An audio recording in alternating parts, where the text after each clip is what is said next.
Eh bien, on va accueillir le père Emmanuel, qui est donc prêtre orthodoxe de la paroisse de Nantes et de Angers.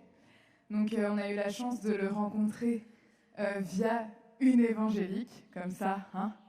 Et voilà, c'était vraiment l'unité. Et le père Emmanuel, on l'a rencontré il y a maintenant plus d'un an. Et avec une bonne grosse partie de l'équipe Amène-toi, on s'est rendu à la Divine Liturgie un dimanche.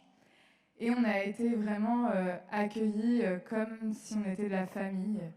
Et moi, ça m'a beaucoup, beaucoup touchée. Et avant ça, il nous avait expliqué tout le déroulé de la Divine Liturgie pour qu'on ne soit pas perdus. Il avait pris soin de nous et il nous avait bien bichonnés avant.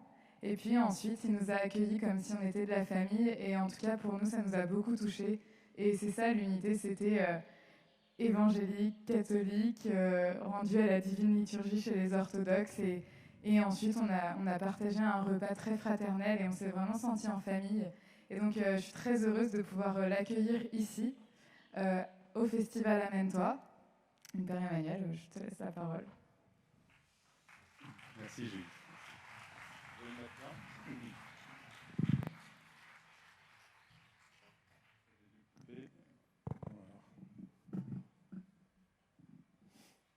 Alors normalement, dans l'orthodoxie, nous officions avec notre tablier, hein, comme Carlos tout à l'heure, mais exceptionnellement, je vais le laisser de côté, vu la température.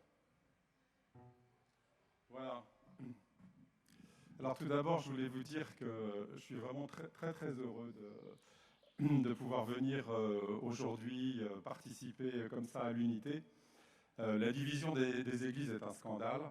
Et les églises et leurs représentants, chaque membre, et nous sommes tous l'église, nous sommes l'assemblée, nous avons ce devoir d'unité parce que nous aurons à en répondre personnellement au jugement dernier. On demandera qu'est-ce que tu as fait pour l'unité. Kataolon, qui a donné catholique, veut dire un selon le tout. Donc nous sommes tous un et nous devons bien évidemment le porter tous les jours, bien sûr, le porter dans nos prières, dans nos actions, et à tout moment. Alors, nous avons tous nos traditions, nous avons notre culture, nous avons notre façon de procéder, mais généralement, nous autres, les orthodoxes, nous sommes peu ou pas connus, nous sommes éclipsés quelque part par voilà, la tradition catholique et protestante, puisque l'orthodoxie n'était plus présente en France depuis le XIe siècle, 1054 très exactement, et que même la construction des églises orthodoxes a été interdite jusqu'à la fin du XIXe siècle. Donc on doit plutôt à Napoléon III voilà, d'avoir réinstallé tout ça. Alors je le précise parce que généralement quand on arrive quelque part, on nous dit mais vous êtes orthodoxe, ça veut dire quoi au juste? Alors je me suis appelé il y a une douzaine d'années quand je suis arrivé aussi aux entrepreneurs et dirigeants chrétiens, peut-être que certains d'entre vous en sont membres, je suis maintenant conseiller spirituel aux EDC, eh bien j'ai été accueilli par un charmant monsieur qui m'a dit « Ah, le 2% protestant est heureux d'accueillir le 1% orthodoxe ». Bon, ça commence bien, voilà. Et donc, voilà, ça nous situe quelque peu. Alors, juste avant de commencer, je voudrais préciser que moi je suis prêtre au sein de l'archevêché des églises orthodoxes de tradition russe en Europe, et que vous connaissez certainement si vous habitez Paris, c'est ce qu'on appelle familièrement la rue d'Aru, qui est située près de la place des Ternes, et qui fête d'ailleurs cette année, on l'a fêté le 26 juin dernier, son centenaire. Voilà, et notre archevêque, c'est Monseigneur Jean, et nous avons deux autres évêques qui sont des évêques français également, et l'archevêché se déploie, si je puis dire, de la Norvège jusqu'à l'Italie. Voilà. Alors, dans la tradition orthodoxe, nous avons l'habitude, quelle que soit, je dirais, la situation, que ce soit au départ de la divine liturgie, que ce soit avant une réunion, avant une réflexion, avant une décision que nous devons prendre, d'invoquer l'Esprit Saint. Et donc ce que je vais vous proposer, c'est en ouverture que nous puissions nous lever et que nous puissions invoquer l'Esprit Saint comme nous l'a appris également la tradition. Voilà. Roi céleste consolateur, Esprit de vérité, toi qui es partout présent, toi qui emplis tout. Trésor de bien et donateur de vie, viens, fais ta demeure en nous, purifie-nous de toute souillure, sauve nos âmes, toi qui es Dieu, bonté.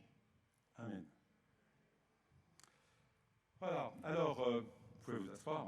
disciple-le. Alors, je vais passer de l'invocation à une petite introduction. Alors, j'ai peaufiné un texte de manière à peut-être ouvrir certains d'entre vous un peu à la tradition orthodoxe et à sa sensibilité particulière. Mais souvent, je commence en citant quelqu'un qui n'a rien de, je dirais, de spécifiquement chrétien, qui est un auteur français qui s'appelle Paul Valéry. Alors, que nous dit Paul Valéry? Il nous dit la chose suivante: nous pensons souvent que nous nous comprenons uniquement parce que nous parlons vite. Mais si nous prenons le temps d'isoler un mot du flux verbal avec lequel nous avons l'habitude de nous exprimer, alors il devient souvent un tourment pour la pensée. Que signifie véritablement ce terme-là? Alors c'est la raison pour laquelle, lorsque l'on parle de l'Esprit Saint, et d'ailleurs on insiste beaucoup plutôt sur le Saint d'ailleurs, eh bien, que signifie véritablement connaître l'Esprit Saint? Que signifie avoir l'Esprit Saint? Que signifie être en lui? Alors la meilleure façon de répondre à cette question est de comparer la connaissance du Saint-Esprit à celle, bien sûr, du Christ. Il va de soi que pour connaître le Christ, l'aimer, l'accepter en tant que sens ultime, teneur et joie de ma vie, je dois d'abord savoir certaines choses concernant le Christ lui-même. Personne ne peut croire au Christ s'il n'a entendu parler de lui et de son enseignement. Et c'est cette connaissance concernant le Christ que nous recevons par la prédication apostolique, par l'Évangile, par l'Église et au travers de chacun d'entre nous. Mais il n'est pas exagéré de dire que pour ce qui est du Saint-Esprit, cette séquence, connaissance concernant le Saint-Esprit, connaissance du Saint-Esprit, communion du Saint-Esprit, eh bien, procède plutôt de quelque chose d'inverse. Nous ne pouvons en fait rien connaître simplement concernant le Saint-Esprit. Ce n'est pas du domaine de la connaissance. Même le témoignage de ceux qui l'ont vraiment connu, qui ont été en communion avec lui, ne signifie rien dans notre expérience personnelle si nous n'avons pas eu, justement, nous, cette même expérience.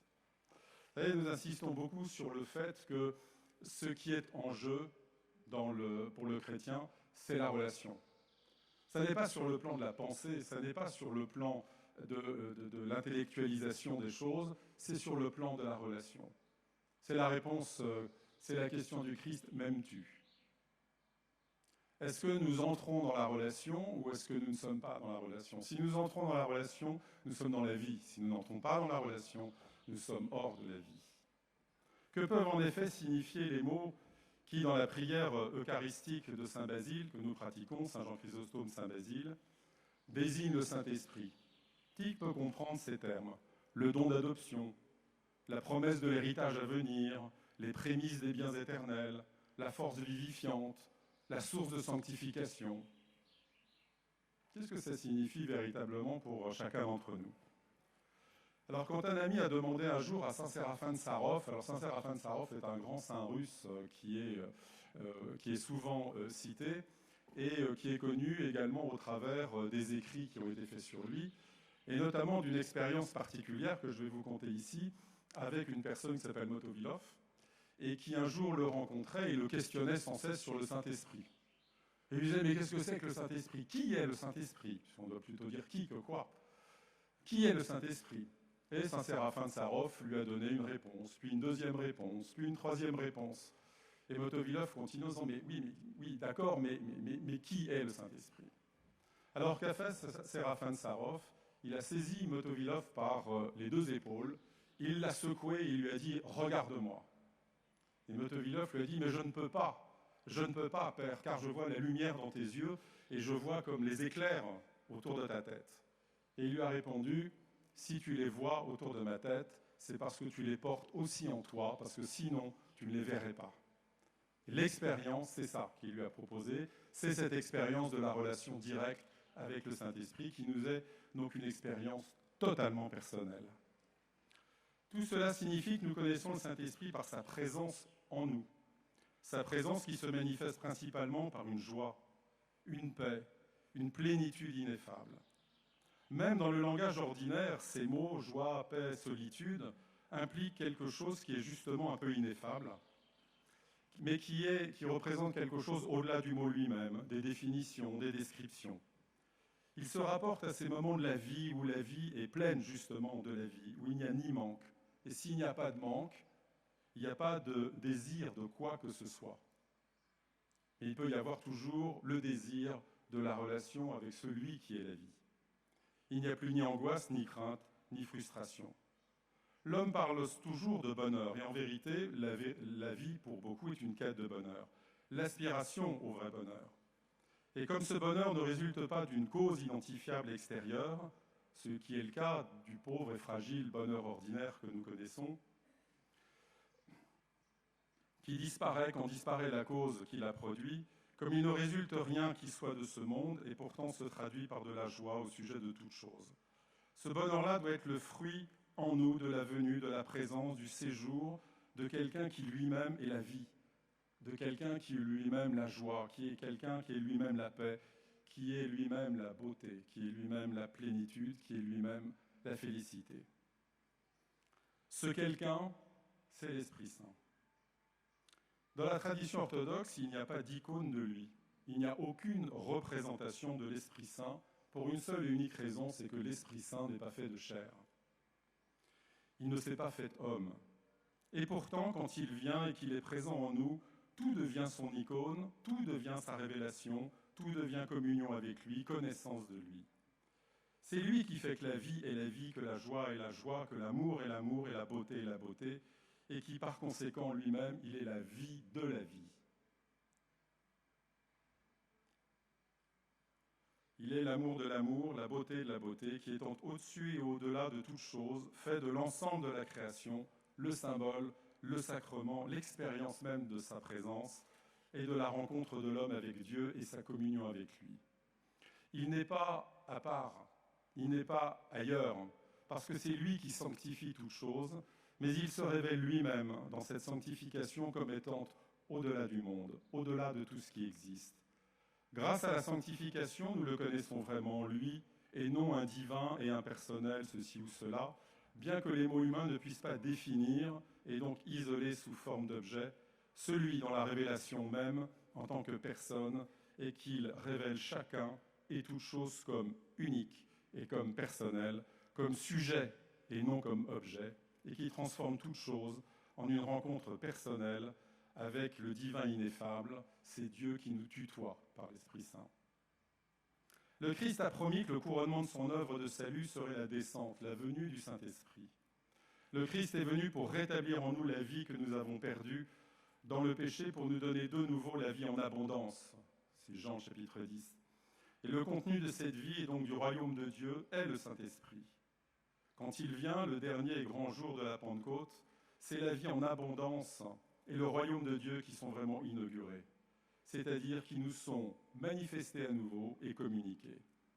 Le Saint-Esprit que le Christ a eu de toute éternité comme sa vie, nous est donné comme notre vie. Nous restons dans ce monde, nous continuons à partager son existence mortelle.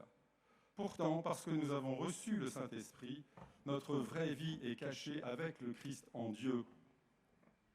Et nous sommes déjà et maintenant participants du royaume éternel de Dieu, royaume qui, pour ce monde, est encore à venir. Dans la tradition orthodoxe, lorsque nous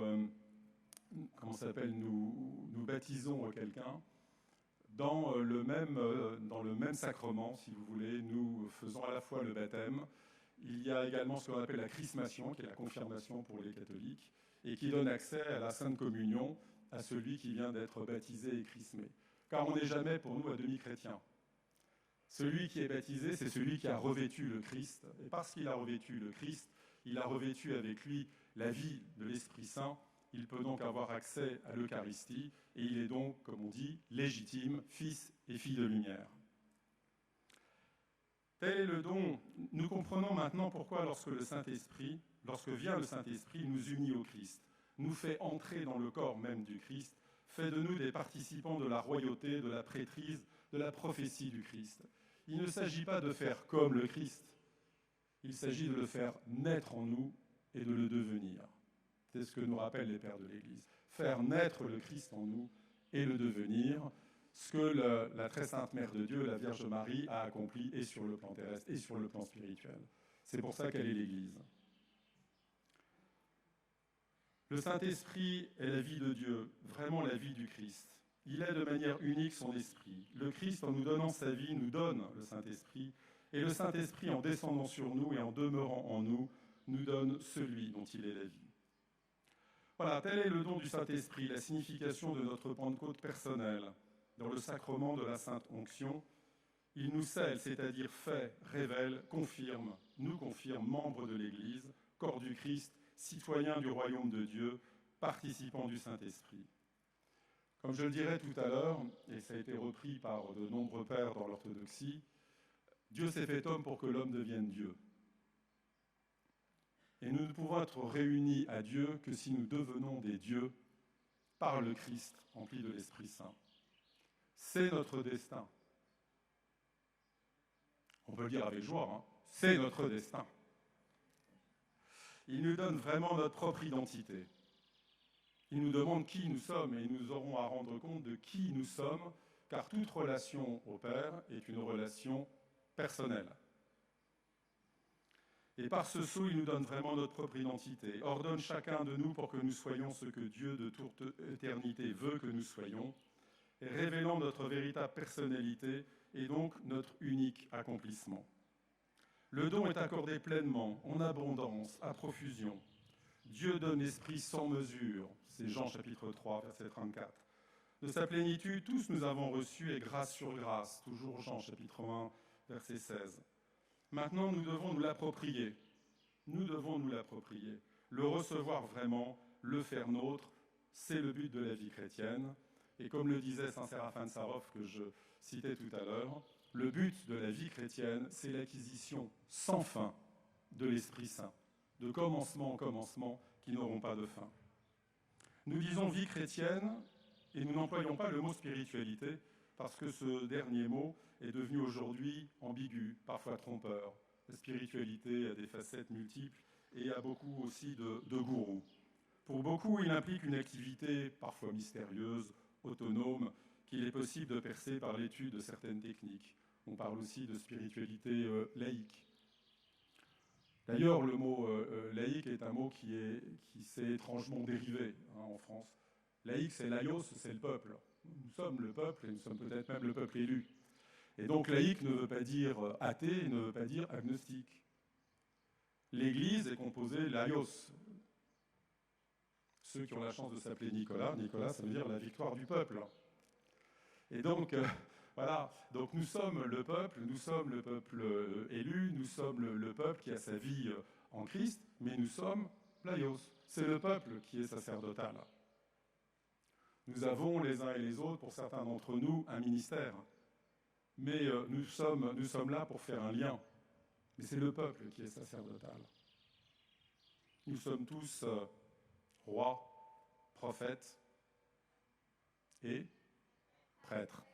Voilà. Le fruit de l'esprit est amour, joie, paix, patience, bonté, bienveillance, foi, douceur, maîtrise de soi. On le trouve dans Galates. Il faut que nous retrouvions en nous l'émerveillement. L'émerveillement, c'est quelque chose qui nous dit que l'esprit travaille et parle en nous. Cet émerveillement devant l'autre, cet émerveillement devant la nature, cet émerveillement devant chaque chose dans l'univers. Lorsque nous prions dans la divine liturgie, il y a une phrase qui est toujours prononcée, c'est « nous qui prions pour l'univers ». Toutes les prières chrétiennes sont dites au pluriel. Priez pour nous, pauvres pécheurs. C'est notre Père qui est aux cieux. La seule prière qui est dite avec « je », c'est lorsque nous confessons notre foi, ce qu'on appelle le symbole « je crois en un seul Dieu ». Car c'est le moment où nous nous engageons personnellement. Sinon, le chrétien ne prie pas pour lui-même, il prie pour le monde. Il prie pour l'univers. Le fruit de l'esprit est donc l'amour, la joie. Ce sont là les éléments de la spiritualité authentique, le but de tout véritable effort spirituel, la voie de la sainteté qui est le but ultime de la vie chrétienne. Nous dirons plutôt saint plutôt qu'esprit. C'est le terme qui définit le Saint-Esprit, car l'Écriture parle aussi des esprits du mal. Et comme c'est le nom de l'Esprit divin, il est impossible de lui donner une définition dans le langage humain. l'Esprit Saint ne répond à aucune définition, il ne répond qu'à notre expérience personnelle. Il n'est pas synonyme de perfection et bonté, vertu et fidélité, bien qu'il contienne et qu'il implique tout cela. Il est la fin de tout langage humain parce qu'il est la réalité pleine et entière, réalité dans laquelle tout ce qui existe finit par trouver son accomplissement. Alors, quand on travaille ce qu'on appelle la géologie, il y a une question qui est posée généralement. C'est pour détendre celui qui passe en examen. On lui dit « Qui est saint ?» Alors la réponse est simple. Un seul est saint. Un seul est Seigneur. Un seul est le Très-Haut, Jésus-Christ, auprès du Père, avec le Saint-Esprit dans la gloire de Dieu le Père. Amen. Alors, l'Esprit donateur de vie, l'Esprit de vérité qui est partout présent, qui emplit tout, comme nous l'avons prié tout à l'heure, c'est le souffle de Dieu qui nous mène à la déification. La déification est un sujet très sensible dans l'orthodoxie. C'est le terme « Dieu s'est fait homme pour que l'homme devienne Dieu ». Et c'est l'une des raisons pour lesquelles, si vous avez fréquenté des églises orthodoxes, souvent on voit les gens se plaindre qu'il y ait peu de chaises et qu'il faut rester debout longtemps. Il est vrai qu'en orthodoxie, généralement, quand on dit « Non, ça ne va pas prendre beaucoup de temps », ça prend du temps. Mon petit garçon qui est là le sait, à chaque fois qu'il me dit « Ça va prendre combien de temps, papa ?» Je lui dis « Ce ne sera pas long » et il commence à lever les yeux au ciel, disant « Ça va, j'ai compris. » Voilà. Et donc, pourquoi est-ce que nous sommes debout? Parce que nous savons devant qui nous nous tenons, devant Dieu, et que la gloire de Dieu, c'est l'homme debout, c'est l'homme vivant. Et c'est la raison d'ailleurs, lorsque nous confessons le dimanche, eh bien, l'absolution se donne debout, car dimanche, c'est le jour de Pâques, c'est la résurrection, et nous manifestons par cette stature verticale le fait que nous, les chrétiens, nous sommes d'ores et déjà ressuscités par le Christ ressuscité.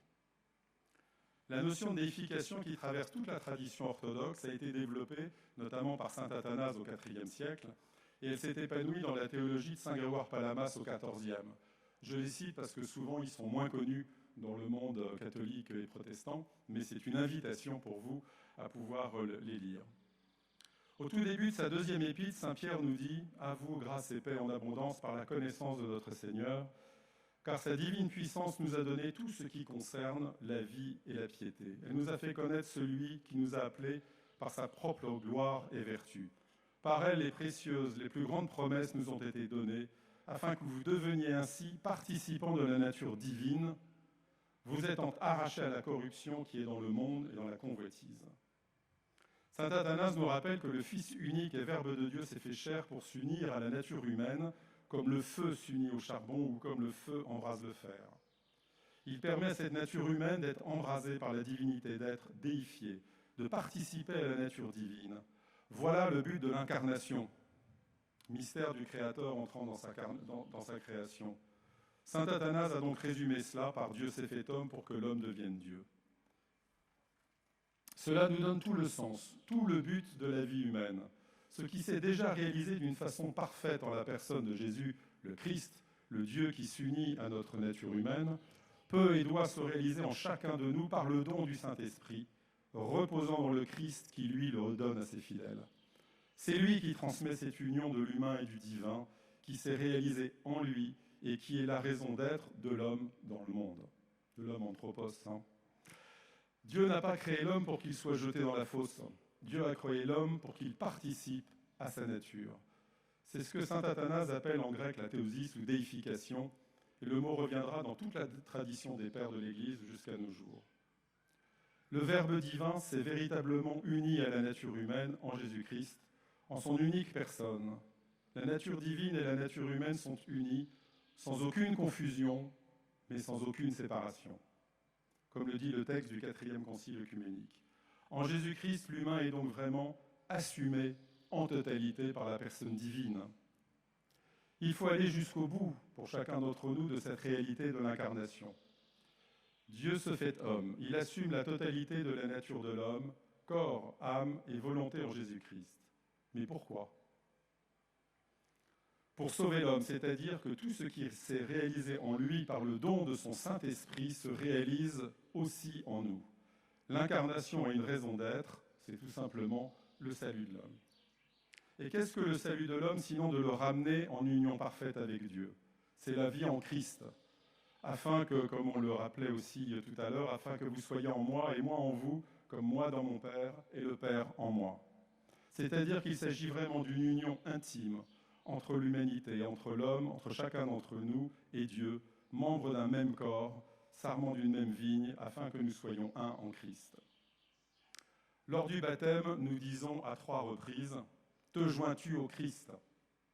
Et le baptisé ou son parrain Saint-Marin répond « Je me joins à lui ». On lui pose une deuxième fois la même question « Je me joins à lui ».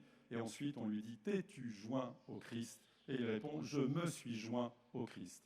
Nous avons revêtu le Christ, nous avons revêtu sa lumière, nous sommes fils et filles de lumière emplis de l'Esprit Saint par lui. Dieu veut des dieux et le but de la vie chrétienne consiste donc en l'acquisition sans fin de l'Esprit Saint, comme le disait donc saint Séraphin de Sarov.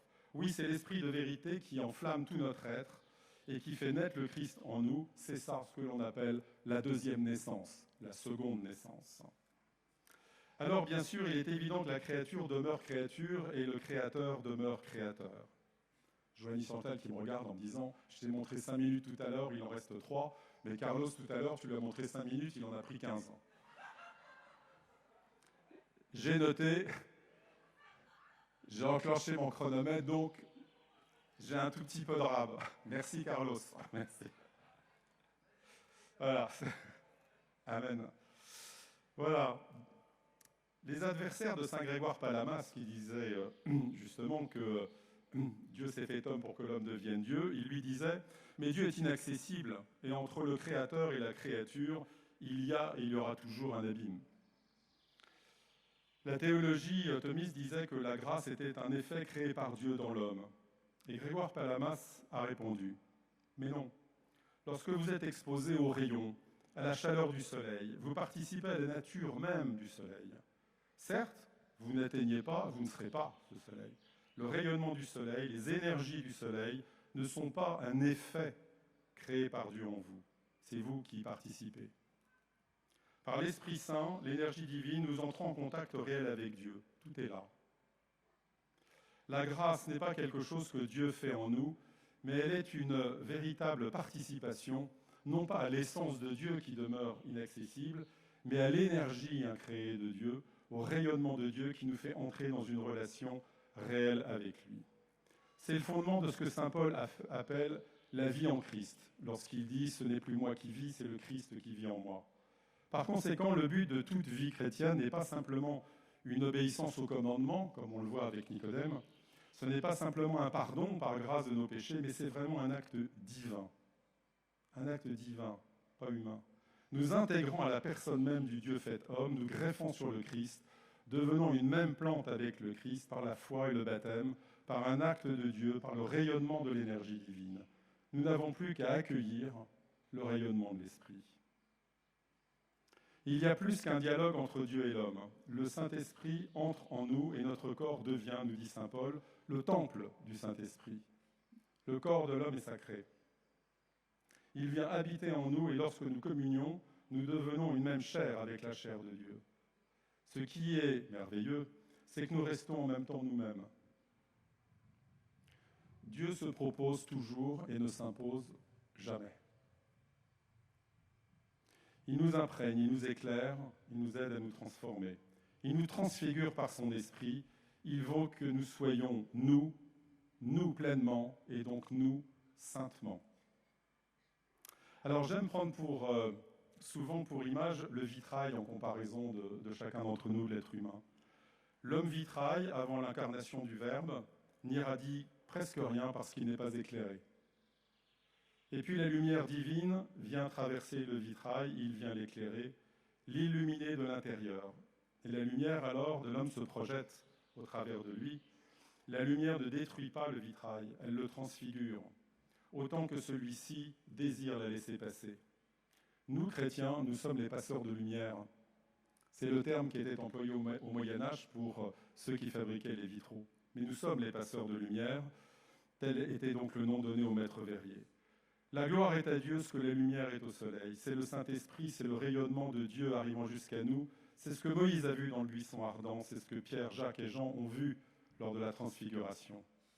La foi en Jésus-Christ permet au Christ de nous donner son esprit, qui éclaire la lampe de notre âme comme celle des vierges sages, qui nous éclaire de l'intérieur, qui nous transforme vraiment.